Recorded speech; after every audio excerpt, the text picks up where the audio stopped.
Right. So thank you, everyone who's joining and watch this recording. My name is Hector Dominguez. I'm the Open Data Coordinator for the City of Portland. I'm working within the Smart City PDX program at the Bureau of Planning and Sustainability. And it is my pleasure to have, just for a few moments, Lauren Spear, who's joining us to share a little bit what her work is at the Bureau of Transportation here at the City of Portland.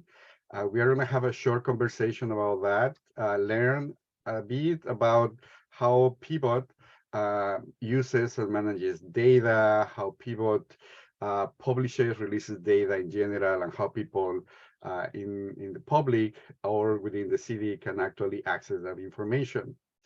Lauren Spear, she's the data strategist for the Bureau of Transportation here at the City of Portland. She leads the development and implementation of Bureau-wide data strategies and the data governance program. She's a data champion who works to bridge the gap between technical and business acumen. Lauren has over a decade of experience in data and project management roles. She believes everyone has a role in data and is working to develop a data culture that embodies this idea. Well, thank you so much for joining, Lauren. Yeah, thanks so much for having me. Happy to be here today and share a little bit about what we're doing. Awesome. Well, let's start with a little bit a warm-up. Can you explain in your words what you would do? Yeah, definitely.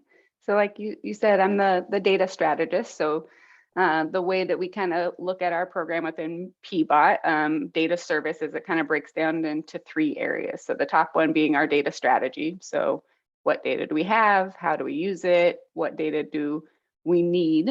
And how will we go about getting that to kind of meet those needs?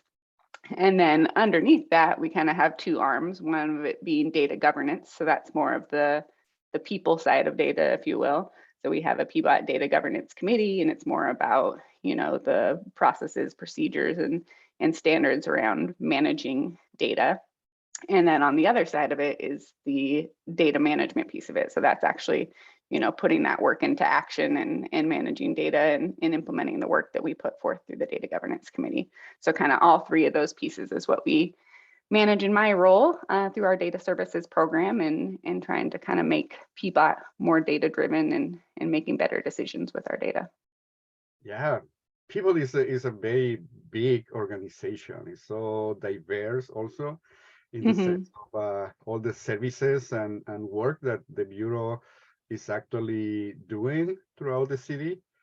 Uh, I understand it's quite challenging how organizing all that information, all that data. So can you explain to us a little bit how Pivot does that data organization and management? Yeah, for sure. I think it's a great question. And there are a lot of different ways that we can slice and dice things and look at things when you have a bureau the size of ours. So there's a few different ways that we organize our data within PBOT, kind of depending on what level of granularity you want to look at. So I think obviously some of the common ones we have is our organizational structure. We try to, tag and manage things by the different groups and divisions and sections that make up PBOT. We also have our budget structure. So, how things are tied to funding and dollars and those kinds of things. Certain decisions are made that way.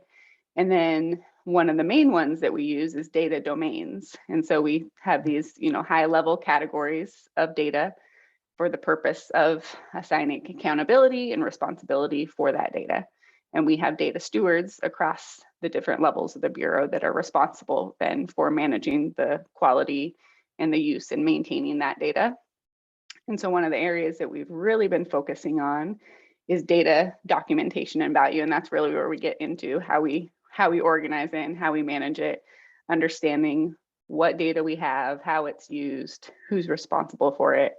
And this is driven not only by our internal goals at the Bureau level for becoming, more improved and capable in our data management practices, but also to support some of those citywide goals when it comes to open data, the open data ordinance, and those kinds of things as well. We want to make sure that we're well prepared when those kinds of initiatives come out, and that we can immediately support and contribute towards those as well. So what we've done, we've started to develop the PBOT catalog, which is the actual tool or solution that we use to organize and document our data.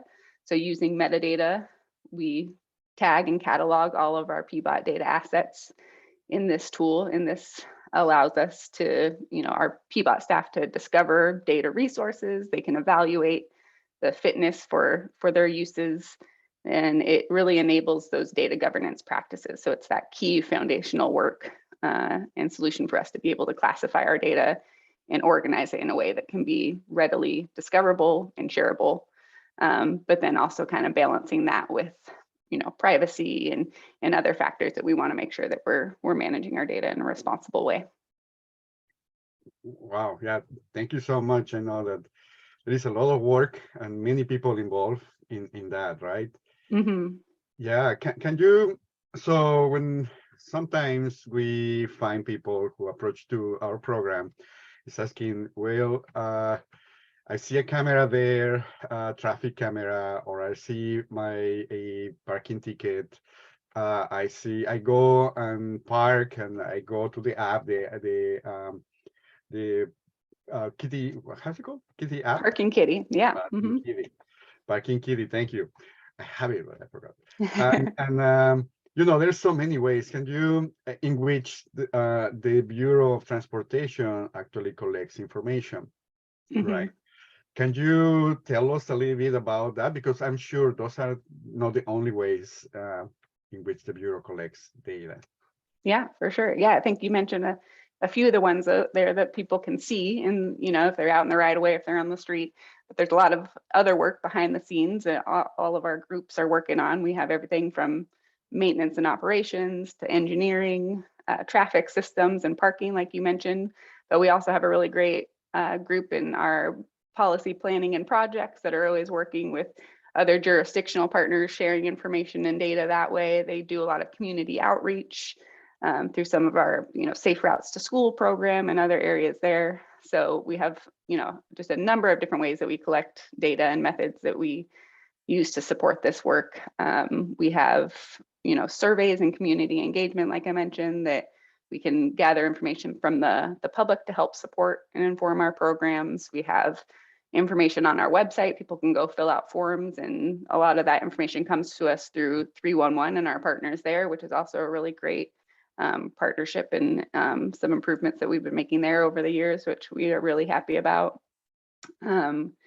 We, at kind of the operational level, we have a lot of field staff who are out in the field, and they'll utilize mobile devices to collect information and track their work.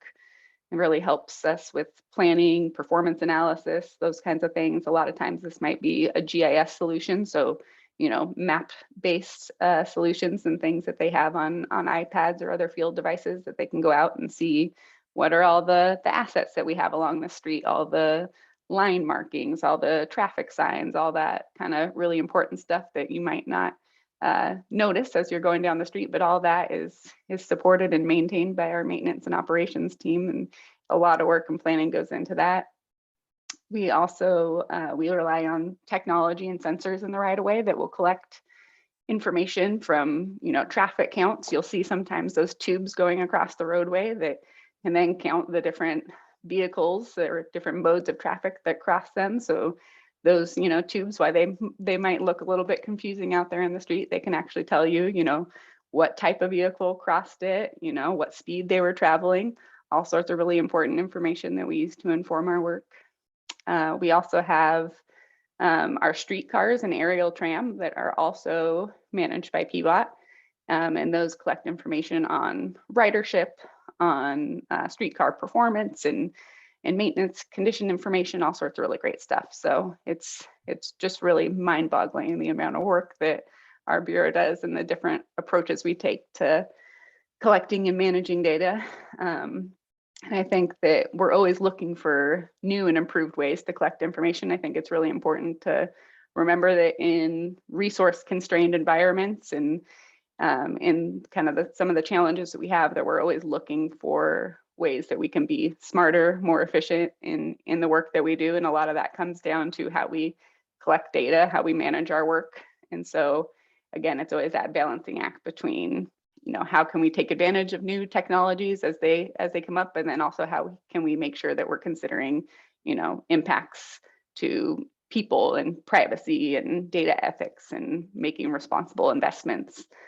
So that's a lot of the work that I try to reinforce through our bureau, through our data governance committee, and our awesome data stewards. So yeah, I definitely really appreciate all the work that particularly you are doing, coordinating all that, promoting privacy as one of these core things that we need to do, using the data and information responsibly. I hope that this recording, this conversation, can actually be watched by all these young people and get excited about what the Bureau of Transportation is doing. If they may be encouraged to apply for a data position yeah, with the please Bureau, do. that would be fantastic, right?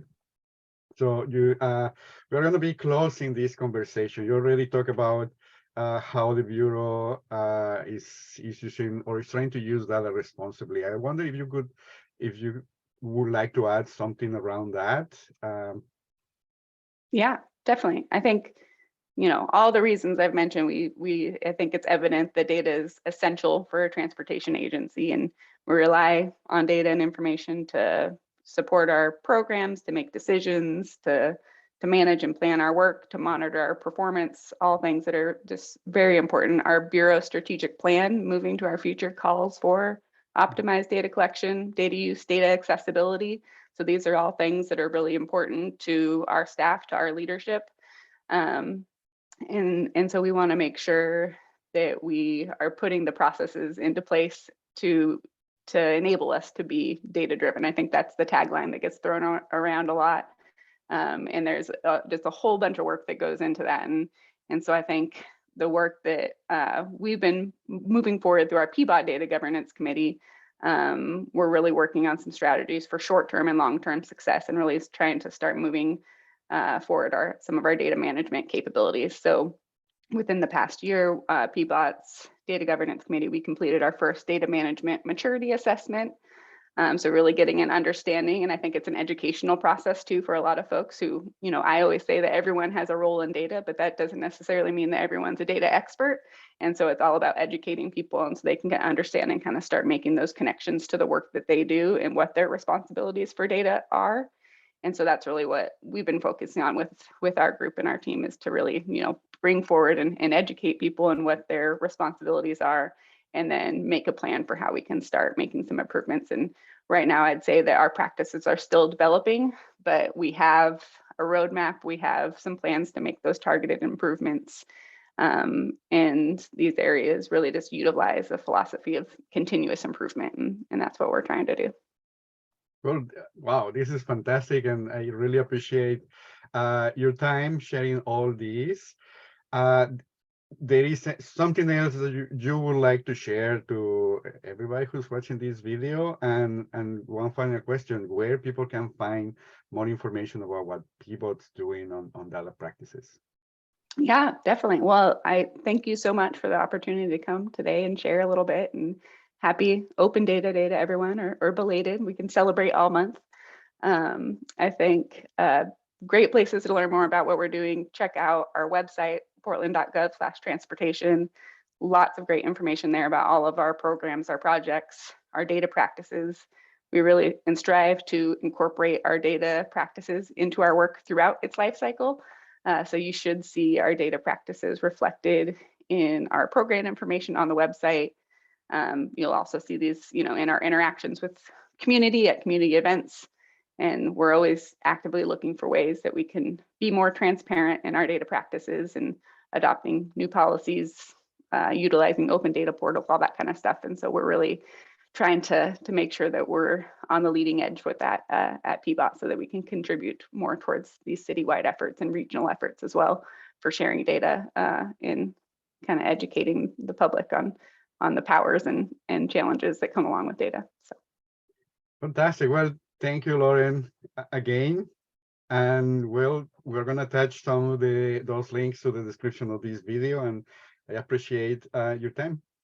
thanks so much. All right. Bye.